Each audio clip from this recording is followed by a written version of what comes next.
오늘은 하나님의 약속과 회복이라는 제목으로 함께 말씀을 나누겠습니다. 하나님께서 이 세상을 창조하셨습니다. 3주째 얘기하는 것 같은데요. 하나님 보시기에 가장 아름다운 모습으로 세상을 또 우리를 하나님께서 만드셨습니다. 그런데 지금 우리가 바라보는 세상의 모습은 어떤가요? 하나님이 말씀하신 것처럼 정말 아름다운 모습, 보기에 좋은 모습이 지금 세상의 모습인가요? 사실 그렇지 않은 모습이 더 많습니다. 우리 스스로 나 자신을 바라보면 너무나 연약하고 부족하기만 하고요. 또 세상을 바라보면 악하고 고난과 고통이 가득한 세상임을 보게 됩니다. 그런 모습을 보고 있으면 정말 하나님께서 세상을 아름답게 창조하신 것이 맞는가? 우리는 의심이 들게 됩니다. 하나님이 정말 성경이 말한 대로 살아계신 것이 맞는가? 하나님이 살아계시면 왜 세상을 이 고통과 고난 가운데에, 그 악이 만연한 가운데에 그냥 내버려 두시는가? 우리는 의심을 하게 됩니다. 하나님 계시면 악한 자들을 모두 좀 멸하시고 또 우리를 행복하게 만드셔야 하는 것이 아닌가? 그런 생각이 우리에게 들게 됩니다. 이런 세상에 우리를 내버려 두는 것은 그 하나님이 이 세상의 악에 대해서 가만 두시는 하나님은 어쩌면 무능력한 그런 존재가 아닌지, 그 악을 어떻게 해결할 수 없는 무능력한 분이시기 때문에 어쩌지 못하고 내버려 두시는 것은 아닌지, 혹은 하나님이 세상에 없기 때문에 그냥 세상이 이 모양으로 돌아가고 있는 것은 아닌지, 그런 생각을 우리가 하게 됩니다. 무슨 얘기입니까? 세상의 고통과 고난, 세상의 악에 대해서 하나님을 탓하는 것이죠. 하나님이 내버려 두셨어. 하나님이 그냥 가만히 계셨어. 하나님이 아무것도 하지 않으셔서 우리가 고통 가운데 있고 세상에 악이 존재한다. 하나님을 탓하는 게 사람들의 마음입니다. 정말 그럴까요?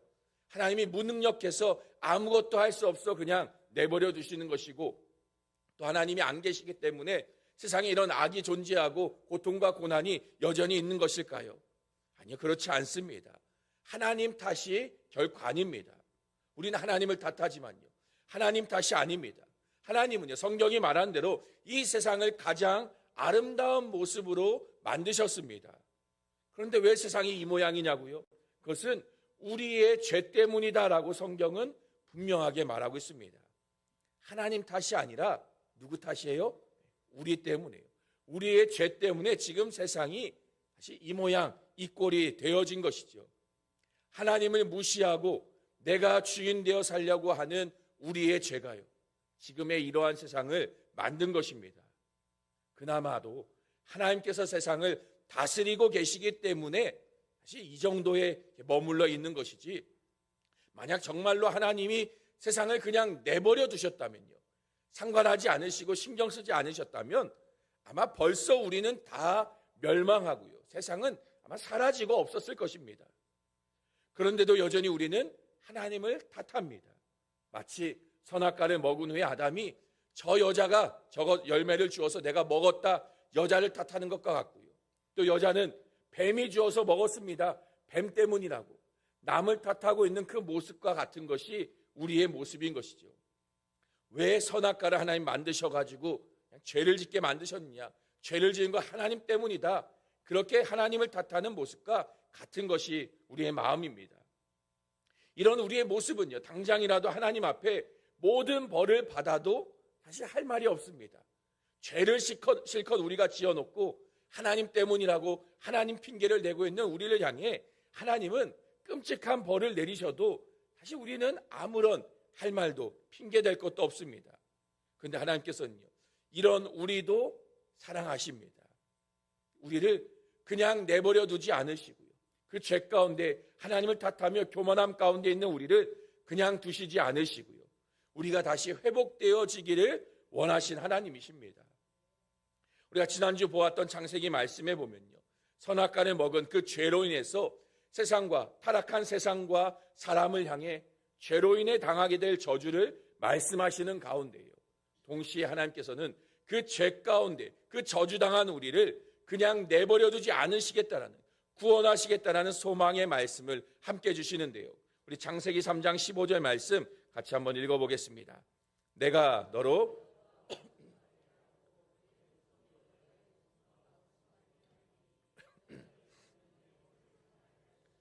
너는 그의 발꿈치를 상하게 할 것이니라 하시고, 여자의 후손이 뱀의 머리를 상하게 할 것이다 하나님 말씀하십니다. 뱀의 말을 따르며 뱀에게 매어있던 죄인된 사람을 그 뱀의 머리를 상하게 하심으로써 뱀으로부터 자유케 하실 그 구원자를 우리에게 주시겠다 약속하고 있는 말씀이죠. 여자의 후손으로 오는 이 구원자, 그 구원자가 누구이냐? 성경의 이야기는 이 여자의 후손이 누구인가를 찾아가는 이야기라 할 수 있습니다.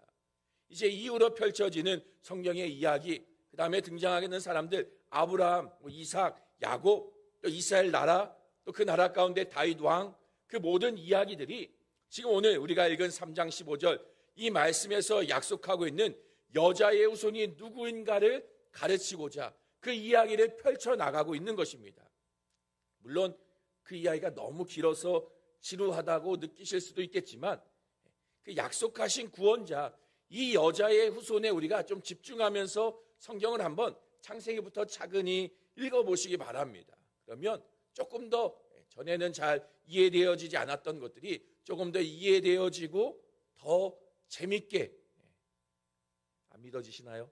재밌게 성경을 읽어가실 수 있을 거예요. 구약의 성경, 그래도 구약 읽기가 좀 이야기니까 재밌잖아요. 그렇죠? 읽어가시면서 예수님에 대해서 무엇을 이야기하고 가르치고 있는가를 한번 쭉 찬찬히 살펴보시면서 읽어보시면 재밌게 성경을 보실 수 있을 겁니다. 어쨌든 여자의 후손으로 하나님께서 약속하시고 그 여자의 후손을 마침내 우리에게 보내십니다. 그분이 누구인가요? 예수 그리스도이신 것이죠. 하나님의 아들로 이 땅 가운데 오신 그 예수 그리스도를 통하여서 하나님께서는요, 우리의 모든 죄의 그 문제들을 해결하시고 우리를 회복케 하시는 구원의 은혜를 이루어내십니다. 죄를 누가 지었나요? 우리가 지었습니다. 우리가 잘못한 일이죠. 그런데 회복을 누가 시켜주시나요? 하나님이 시켜주십니다. 우리의 죄에 대해서 하나님께서 우리에게 죄에 대한 대가나 보상을 요구하시는 것이 아니라 오히려 우리를 회복하여 주겠다는 그 약속과 함께요, 그 약속을 이루어내시는 하나님이십니다. 오늘 우리가 읽은 말씀에도 보면 이렇게 말하는데, 우리 18절 말씀 같이 한번 읽어보겠습니다. 모든 것이 그가 그리스도로 말미암아 우리를 자기와 화목하게 하시고, 모든 것이 하나님께로서 났으며 모든 것이 하나님으로부터 우리에게 주어졌습니다. 하나님이 우리에게 회복을 주시고 하나님과 다시 화목하게 하셨습니다. 우리의 어떠한 수고와 노력, 우리가 무엇을 해서 회복을 이루어내고 구원을 얻어내야 하는 것이 아닙니다. 하나님께서 모든 것을 1에서 100까지 모든 것을 하나님께서 이루셨고 우리를 회복하게 하셨습니다. 죄인된 우리는요, 스스로 회복할 수 있는 방법이 전혀 없습니다. 죄의 삭은 사망이죠. 선악과를 먹으면 정령 죽으리라, 반드시 죽는다라고 하나님 분명하게 말씀하셨습니다. 그리고 그 선악과를 먹은 죄인된 인간은요, 죽었습니다. 죽은 자예요. 살아있어도 죽은 자입니다. 하나님 앞에 그 영적으로 죽은 자가 죄인된 인간의 모습입니다. 죽은 사람이요, 스스로 살아날 수 있는 방법이 있습니까? 없습니다. 죽은 사람은 자기 힘으로 살아날 수 없습니다. 죽었다라는 것은요, 끝났다라는 것이죠. 아무 가능성도, 일말의 희망도 없다는 것이 죽었다라는 말의 의미입니다. 죽었는데 자기 힘으로 살아나고 움직이는 것은 영화에 나오는 좀비밖에 없죠. 좀비들이 뭡니까? 생명은 없고요, 본능만 있는 상태로 돌아다니는 것들이 좀비이죠. 죄인된 인간의 상태가 이와 같습니다. 죄인된 인간은 죽은 자입니다. 죽었지만 본능만 남았어요. 그 죄의 본능을 따라서 살아가는 것이 죄인된 인간의 모습인 것이죠. 그래서 우리 사람의 모든 행동이 다 죄라 말할 수 있습니다. 모든 행동이, 타락한 죄인된 본능을 가지고 행하는 모든 것이, 모든 행동이 다 죄인 것이죠. 성경은 이것을 전적 타락이라고 말합니다. 완전하게 타락해버린, 완전히 부패하고 죽어버린 존재, 이것이 죄인된 우리의 모습임을 성경은 말해주고 있는 것이죠. 그래서 우리는요, 하나님의 은혜가 아니고는 회복할 수 없습니다. 하나님의 은혜가 아니고서 우리는 도저히 이 죽음의 상태, 이 죄인된 상태를 벗어날 수 있는 방법이 없는 것이죠. 하나님이 이루시는 회복과 구원의 은혜가 아니고서는요, 우리는 다시 살아날 수 있는 방법이 없습니다.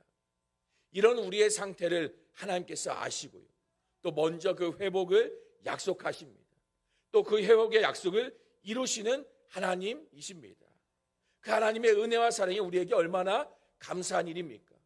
우리가 할 수 없는 일을요, 내가 할 수 없는 그 일을 하나님이 행하심으로 그 은혜 안에서 우리를 회복하여 주신 것입니다.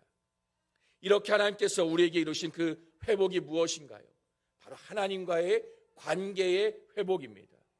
죄로 인해서 우리는 하나님과의 관계가 단절되었죠. 이것이 영적인 죽음의 상태입니다. 창조주이신 하나님, 그 하나님 안에서 모든 것을 공급받으며 살아가야 되는 존재가 인간의 존재입니다.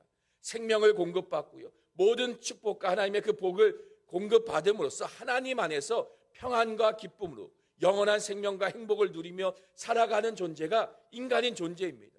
그런데 죄로 인해서요, 하나님과의 그 관계가 끊어짐으로써 더 이상 공급되어지는 것이 없는 것이죠. 결국 메말라버리고 죽어버리는 존재입니다. 에덴 동산에서 쫓겨났고요, 다시 하나님 앞에 설 수 없게 된 게 죄인된 인간의 모습이지요.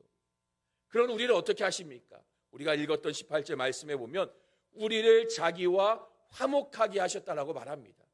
하나님과 깨어진 관계, 단절된 상태, 그래서 멀어졌던 그 관계를 하나님께서 다시 화목케 하신, 다시 가까워지게 만드셨다라는 것이죠. 그 관계를 회복하심으로써요, 이제 우리가 다시 하나님으로부터 모든 것을 공급받아 누릴 수 있는, 모든 축복을 받아 누릴 수 있도록 회복하여 주신 하나님의 은혜라는 것이죠. 자, 이렇게 회복되어진 우리의 상태를 바울은 뭐라고 말하는가? 자, 우리 17절 말씀 같이 한번 읽어보겠습니다. 그런즉 누구든지 그리스도 안에 있으면 이전 것은 지나갔으니 보라 새 것이 되었도다. 그리스도 안에 있으면 새로운 피조물이다 라고 바울은 말합니다. 그러니까 이제 우리를 향해서 전에는 죄인된 죽었던 우리가 새로운 피조물이 되었다라고 바울은 말합니다. 죄로 인해서 완전히 망가지고 깨어지고 죽었던 우리를 하나님께서요, 그리스도 안에서 그 예수님의 은혜로 다시 회복케 하시는, 다시 살리시는, 새롭게 하시는 그 은혜를 우리에게 주신 것이죠. 새로운 피조물, 단순히 망가진 것을 고쳐놓은, 새로 고쳐놓은 그 정도의 상태가 아닙니다. 완전히 질적으로 새로워진 존재로 우리를 바꾸셨다라는 게 새로운 피조물, 새로운 창조를 행하셨다라는 것입니다. 처음 창조하셨던 그 모습보다도요, 더 아름답고 더 멋진 모습으로 우리를 바꾸어 놓으셨다라는 것이죠. 일본에 가면 이 도자기를 만드는 기술 가운데에 킨추키라는 그런 기법이 있다고 합니다. 이 도자기는 한번 깨지면 그 가치가 확연히 떨어지게 되지요. 깨진 것을 아무리 붙이고 다시 원상태로 만들어도 깨진 그 금간 자국들, 붙여놓은 자국들이 있기 때문에 깨진 도자기는 다시 복구해도 그 가치가 떨어집니다. 근데 이 일본의 킨추키 기법은 깨진 도자기를 다시 이어서 붙이는데 그 깨진 자국들의 금이나 은가루들을 묻혀서 같이 입혀서 만든다라고 합니다. 그러니까 그 도자기, 깨진 금이, 그 흠이 되던 그것이 금가루를 입힘으로써 새로운 예술 작품으로 더 가치 있고 귀한 도자기가 되어버린다는 것이죠. 한 번 깨진 흠이 있는 도자기가 더 이상 아니라 새로운 피조물, 더 귀한, 더 가치 있는, 이전보다 더 비싼 가격이 나가는 그런 도자기로 바꿔버린다라는 것입니다. 우리 역시도요, 죄로 인해서 깨어지고 망가진 존재입니다. 그런데 그런 우리를 하나님께서 새로운 피조물로 바꾸셨습니다. 처음 창조하셨던 때보다 더 가치 있고요, 더 귀한 존재가 되게 하셨습니다. 왜 그렇게 하셨을까요? 자, 깨진 도자기, 그 깨진 도자기를요, 다시 붙이려면 깨진 조각들을 다 주워 모아야 되고요, 조각들을 어디가 짝인지 맞추어야 되고, 또 그곳에 접착제를 바르고 붙여야 되는 수고를 해야만 합니다. 게다가 그 깨진 곳에 금가루까지 뿌린다면요, 요즘처럼 금값이 비쌀 때에 그 비싼 것을 깨진 도자기에 바르면 그것이 얼마나 바보 같은 일입니까? 근데 깨진 것을 그냥 버리고, 그냥 내다 버리고 아깝지만 버리고 새로 사는 게 사실 값도 더 싸게 먹힐 거고요. 힘도 덜 들게 됩니다. 그런데도 그것을 다시 일일이 붙인다는 것은요, 깨진 것을 다 모아 다시 붙여서 원상복구 만들고 금가루까지 입히면서 더 귀하게 만든다는 것은 그만큼 그 도자기를 가치 있고 귀하게 아끼고 귀하게 여긴다라는 것이죠. 하나님께서 창조하신 이 세상은요, 그리고 우리 사람은 죄로 인해 망가지고 깨져버린 그런 존재와도 같습니다. 세상을 창조하신 하나님이시라면요, 그런 우리를 그냥 내다 버리시고요, 새롭게 세상을, 새롭게 인류를 창조하실 수 있는 그런 분이시죠.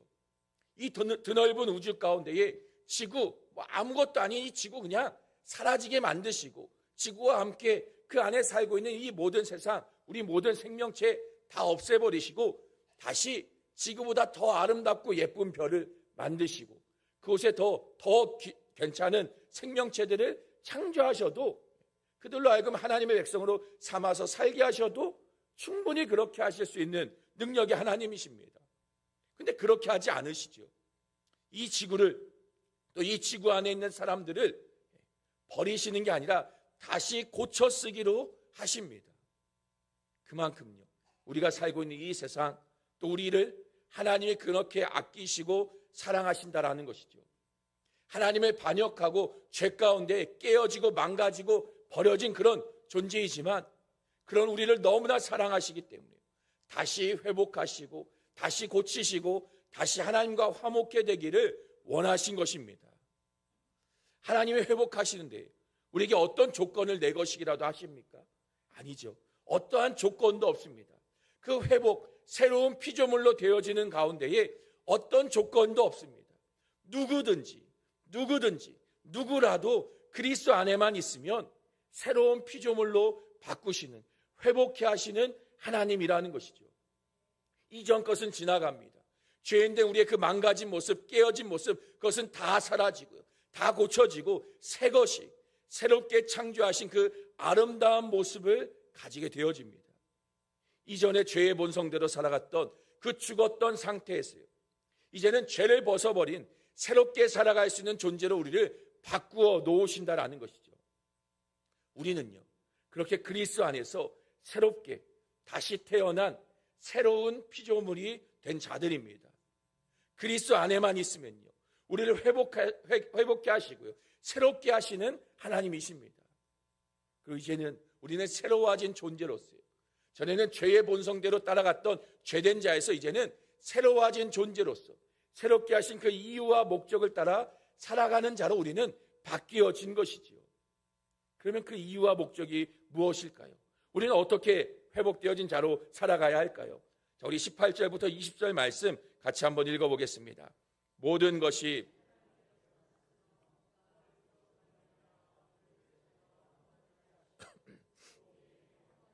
직분을 주셨으니 곧 하나님께서 그리스도 안에 계시사 세상을 자기와 화목하게 하시며 그들의 죄를 그들에게 돌리지 아니하시고 말씀을 우리에게 부탁하셨느니라. 그러므로 우리가 그리스도를 대신하여 사신이 되어 하나님이 우리를 통하여 너희를 권면하시는 것 같이 그리스도를 대신하여 간청하노니 너희는 하나님과 화목하라. 자, 우리가 읽었던 말씀의 18절에 보면 우리에게 화목하게 하는 직분을 주셨다라고 말합니다. 또 19절에는요, 화목하게 하는 말씀을 우리에게 부탁하셨다라고 말합니다. 20절 말씀에는 그리스도를 대신하여 우리가 사신이 되었다라고 말합니다. 그러니까 하나님께서 우리를 회복하시고요, 예수 그리스도 안에서 다시 하나님과 화목하게 하셨는데요, 죄로 인해 깨어지고 멀어진 그 하나님과의 관계, 그리스도 안에서 다시 가까워지고 화목하게 된 자들입니다. 그리고 이제 우리에게 그 화목하게 하는 직분을 주셨다라고 말합니다. 그러니까 예수님 안에서, 예수님을 인해서 우리는 하나님과 화목하게 되었는데요, 예수님이 하신 그 일을 우리에게 맡기셨다라는 것이죠. 그래서 이제 우리는요, 예수님이 우리를 위해서 화목하게 하신 것과 같이 우리도 이제 다른 이들을 하나님과 화목하게 하는 자로 살아가는 것이고요, 또 함께 모여진 자들로 화목한, 그 서로 화목하게 하신 그 일들을 이루어가면서 지내는 것이 하나님 안에서 회복되어진 우리의 삶의 이유이고 목적이라는 것입니다. 처음 창조하셨던 그 에덴 동산의 모습, 그것이 우리가 회복되어진 자로 이루어가야 하는 모습입니다. 에덴 동산에서 사람이 어떻게 삽니까? 하나님과 함께 거닐며 하나님과 함께하는 삶을 살아갔습니다. 또 사람과 사람의 관계도요, 서로 사랑하는 화목한 관계로 그들은 사랑하며 살아갔습니다. 예수 그리스도 안에서 우리를 회복하신 그 하나님께서는 우리가 다시 하나님과 화목하게 하셨고, 또 옆에 있는 다른 이들과 사랑함으로 화목한 관계로 만드신 것이죠. 이제 우리는 이 회복되어진 관계를 누리며 살아가는 것입니다. 또 더 나아갔어요.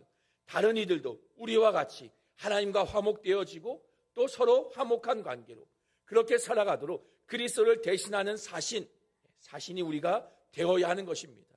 예수님을 대신해서 예수님이 행하신 그 일을 우리가 전하며 증거하는 삶을 살아가는 것이죠. 사신이라 하면요, 과거에 왕의 메시지를, 왕의 말을 전하는 자들이 사신이었습니다. 요즘으로 말하면 대사라고 말할 수 있을 텐데요. 대사가 하는 일이 무엇인가요? 나라를 대표해서 보냄받은 사람이 대사입니다.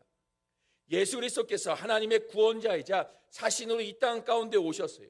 우리에게 복음을 전하셨고요, 그 복음 안에서 우리를 구원하셨습니다. 우리는 이 복음을 믿고 듣고 믿음으로 말미암아 회복해 되어진 것이죠. 이제 우리는 예수님과 같이 다른 이들을 찾아가서 이 복음을 전하는 것이 우리가 가진 사명인 것입니다.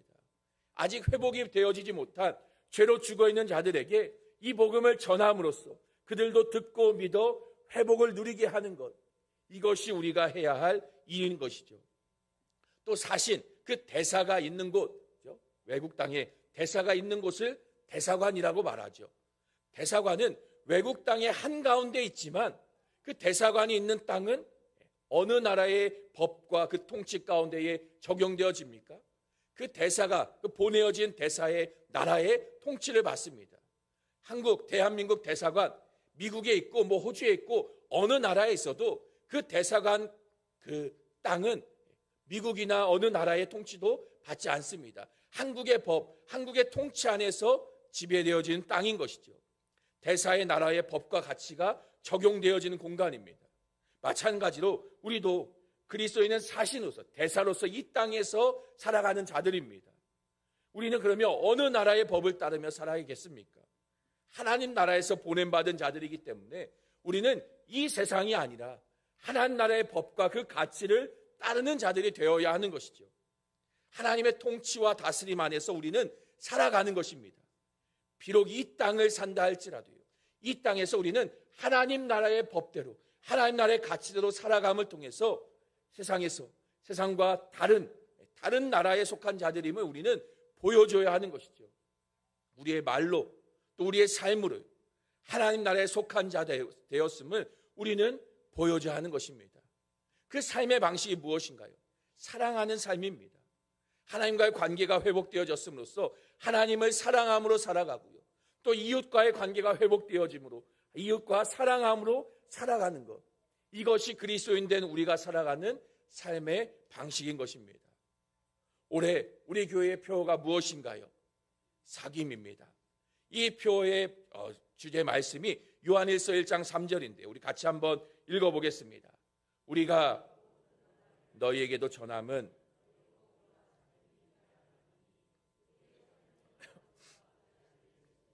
더불어 누림이라. 아멘. 지금 요한이 뭐라고 말합니까? 우리가 보고 들은 바를 너희에게도 전함은. 그러니까 지금 이 사신의 역할을 요한이 하고 있는 것이죠. 그리스도 안에서 먼저 그 복음 안에서 회복되어졌고 이제 이를 전하는 사신으로 요한은 사람들 향해 전합니다. 내가 먼저 보고 들은 바 그 복음에 대해서 내가 하나님 안에서 회복되어진 자로 너희에게도 이것을 전하며 너희도 회복해 되기를 원한다. 지금 요한은 말하고 있는 것이죠. 그래서 너희로 우리와 사귐이 있게 하려 합니다. 이 복음을 통해서 너희들이 하나님과의 관계 안에서 회복되어지고 그 회복되어진 관계 안에서 우리가 회복된 자들로서 하나님 안에 사귐을, 그 영적인 교제, 그 사랑의 교제를 나누기를 원함으로써 그들에게 이 복음을 전하고 있는 것이죠. 이것이 교회이고요. 교회된 우리가 해야 될 사명입니다. 우리를 회복해 하신 이유이고 목적인 것이죠.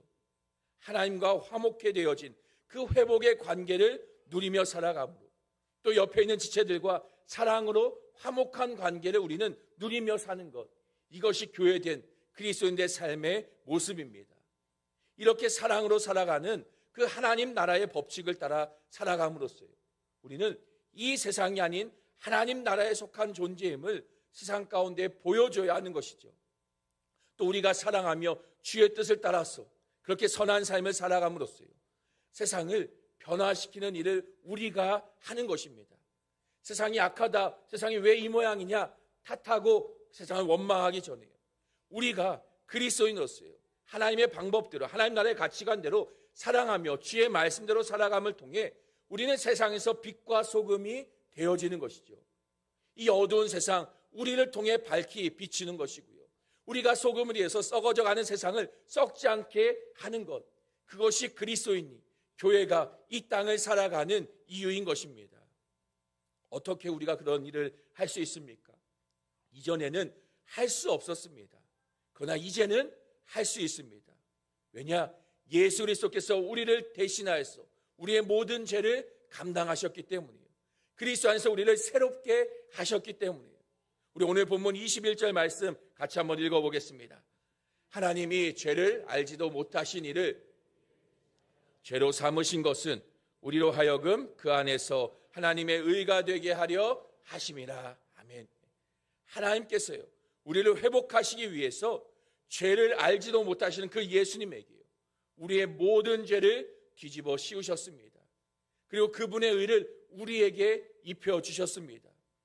우리를 새로운 피조물로 만드시기 위해서요, 예수 그리스도께서 완전하게 아름다우시고 귀하신 그 예수님께서요, 갈기갈기 찢겨지셨고요, 깨어지셨고요, 망가지셨고요, 그 망가지심으로 인하여서 우리를 새로운 피조물로 귀하게 다시 만드신 것이죠. 예수 그리스도의 그 십자가의 대속하심이 우리를 하나님과 화목케 하시는 길을 만들어 주셨고요, 하나님 안에서, 그리스도 안에서 회복하시는 그 은혜를 우리에게 주셨습니다. 신의 악단이라는 영화를 혹시 보셨나요? 보신 분들도 계실 텐데요, 한 달 전에 개봉한 영화입니다. 개봉 초기보다 지금이 더 많이 사람들에게 입소문이 타고 많은 사람들이 보는데요, 재밌게 보고 오는 찾는 영화 관람객들 대부분이 교회 다니는 사람 아니면 탈북민들이 많이 그 영화를 본다고 합니다. 영화의 내용이 뭐냐? 북한에서 일어나는 일입니다. 배경이 북한인데요, 외국 NGO 단체로부터 자금을 북한이 지원받으려고 합니다. 근데 그 지원하는 조건이 뭐냐? 북한 안에 교회가 있어야 되고 부흥회를 열어라, 우리가 가서 보고 이 자금을 지원해 주겠다, 이것이 조건인 거죠. 근데 북한에 교회가 세워지고 부흥회를 하는 게 말이 되나요? 말도 안 되는 일이죠. 교회를 탄압하고 종교를 억압하는 것이, 오히려 예수 믿는 자들을 붙잡아 가두고 죽이고 하는 게 북한인데, 교회를 세우고 예배를 드려야 된다는 게 말도 안 되죠. 그래서 어떻게 하냐? 돈은 받아야 되니까 가짜로 교회를 세웁니다. 가짜 예배자들을 모아서 가짜로 진짜인 것처럼 연기해서 예배를 드리자, 돈만 받으면 되니까. 그래서 가짜 찬양팀을 세우고 예배를 드리도록 하려고 준비를 하는 겁니다. 그 과정 가운데에 이 보위부라고 말하는, 그러니까 예수 믿는 자들, 반동분자들을 잡아 죽이는 그 보위부에 있는 사람이 전에 예수 믿는 자들을 붙잡고 했었는데, 지금 이 가짜 찬양팀에 들어가서 자기도 예수 믿는 사람인 것처럼 연기하며 찬양팀을 하는 거예요. 그래서 찬양을 배우고 또 준비하면서 벌어지는 일들인데요, 어떻게 될까요? 결론이, 영화를 가서 보시기 바랍니다. 네. 솔직히 말하면 저도 아직 못 봐가지고요, 어떻게 되는지 결말은 모르겠어요. 아무리 찾아봐도 결말 스포가 안 나오더라고요. 그래서 저도 이렇게 예고편만 봤는데요, 결말이 안 봐도 뻔하겠죠. 그렇게 예수 믿는 사람 막 붙잡아 죽이고 하던 사람이 찬양하는 가운데 예수님 만나고 변화되었다. 맞나요? 보신 분들? 보신 분들 맞으면 이렇게 한번 뻔하겠죠, 그렇죠? 예수 그리스도의 그 십자가는요, 누구라도 그 사람이 북한의 보위부라 할지라도요, 북한의 김정은이라 할지라도요, 교회를 핍박하던 바울조차도요, 그 누구라도 예수 그리스도 안에서 예수 그리스도의 그 십자가는 그 사람을 새로운 피조물로 바꾸어 놓습니다. 내가 누구라도요, 내가 어떤 사람이라도, 내가 세상에서 하찮고 별 볼 일 없고 무가치한 존재이고 그렇다 할지라도요, 예수 그리스도 안에서 우리를 새로운 피조물로 바꾸십니다. 가장 가치 있고 귀한 존재로 우리를 변화시키십니다. 하나님과 화목해 된 자가 되게 하시고요, 또 다른 이들을 화목해 하는 자로 우리를 바꾸십니다. 예수 그리스도의 십자가의 은혜 안에서요, 우리는 하나님과 화목해 되어지고요, 그 사랑을 전하는 자로 우리는 살아갈 수 있게 되는 것이죠. 십자가의 은혜가 우리를 새롭게 합니다. 그 은혜는요, 우리의 생각과 마음을, 우리의 모든 것을 다 바꾸어 놓으십니다. 우리가 그래서 십자가의 그 그리스도 앞으로 나아갈 수 있게 소망합니다. 십자가의 그 은혜만이 우리를 회복해 하시는 유일한 길이 되는 것입니다. 우리가 오늘도 이 말씀을 기억하면서요, 그리스도의 그 십자가 앞에 나아가 우리를 새로운 피조물로 바꾸시는 그 하나님의 은혜를 경험할 수 있게 소망합니다. 그리고 이제는 우리를 새롭게 하신 그 은혜를 따라서 우리도 세상을 향해 아직 변화되어지지 않는 사람들을 향해 그들을 회복케 하는 하나님의 사신, 하나님의 보냄받은 그 자로서 우리가 이 땅을 살아갈 수 있는 교회와 모든 성도님들 될 수 있기를 간절히 주님의 이름으로 축원합니다.